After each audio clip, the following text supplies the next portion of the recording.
I'm going to be talking to Dr. Catherine Hickson, who heads up Alberta No. It's a geothermal project, and that company has entered into a partnership with the University of Alberta to study geothermal and carbon sequestration. So welcome to the interview, Catherine. Thank you so much for the invitation. Well, look, why don't we start with an overview of the project, please? Great. So we are a conventional geothermal project, which means that we are drilling deep wells, very similar to what you would in the oil and gas industry, only they're a little bit larger in diameter. We bring those hot fluids up to the surface. We produce power and thermal energy. And the project is taking place just south of the city of Grande Prairie. Okay, and I would have thought that there would not be much carbon CO2 created. Is that what you're sequestering? No, so the geothermal project is exactly that. We bring up those hot brines, we extract that thermal energy and produce power and electricity. Yeah, they're the same thing. Produce electricity and thermal energy. Then we pump all that spent brine, and by spent brine, we're talking about cold brine, back into the subsurface. That's where we add the CO2 sequestration. So in fact, a geothermal project is zero carbon. So what we would be doing is taking other people's carbon and then injecting it along with our cold brine into the subsurface.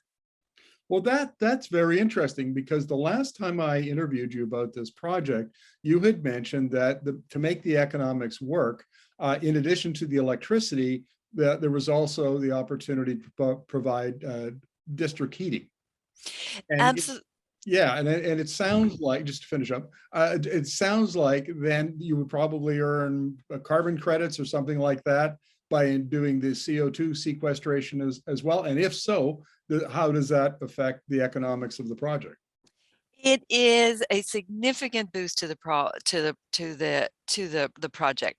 So the production of electricity on the Alberta grid garners carbon credits, and that's because the Alberta grid is actually carbon intensive because you have coal-fired electrical generation. So the electricity that we generate, we get carbon credits for. The thermal energy that we produce also gets carbon credits. But hey, if we can in fact do carbon sequestration as well, so this is other people's carbon, putting it down into the subsurface, we get even more carbon credits. Well, tell us a little bit about the project. When will it start, and when do you hope to wrap up? Well, we're underway right now. We have a bit of a hurdle, and that is finding capital partners. So we have a fairly significant grant from Natural Resources Canada. But it's not money in the bank. It is money that's waiting for partners, and 50% we need to actually, so it's 25 million. We need to have a partner who's going to come up with a significant chunk of that money before we can start drilling. But we've done all the groundwork, all the background work. We have drilling design, we have location.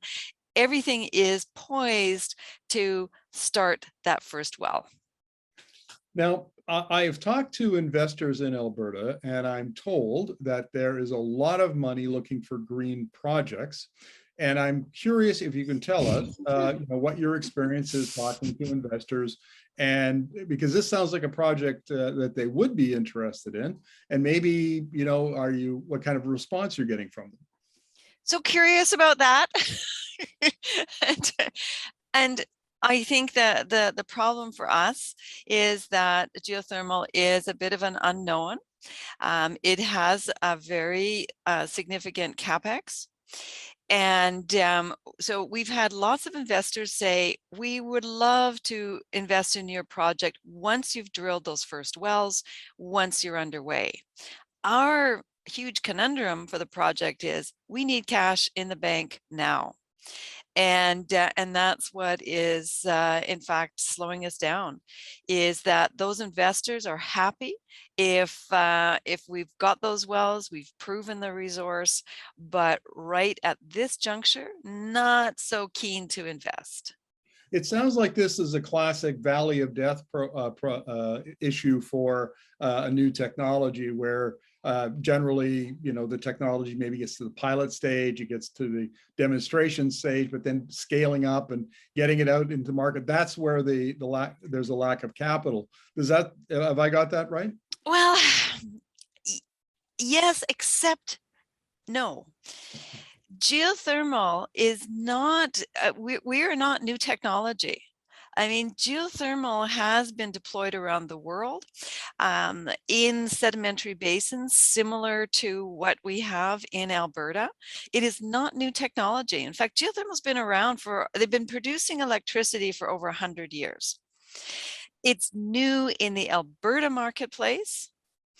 And it's funny because I think there's lots of reasons. I mean, maybe we're seen as being competitive with oil and gas. We are not. Geothermal is a supplement to and can support the oil and gas industry through the production of those carbon credits.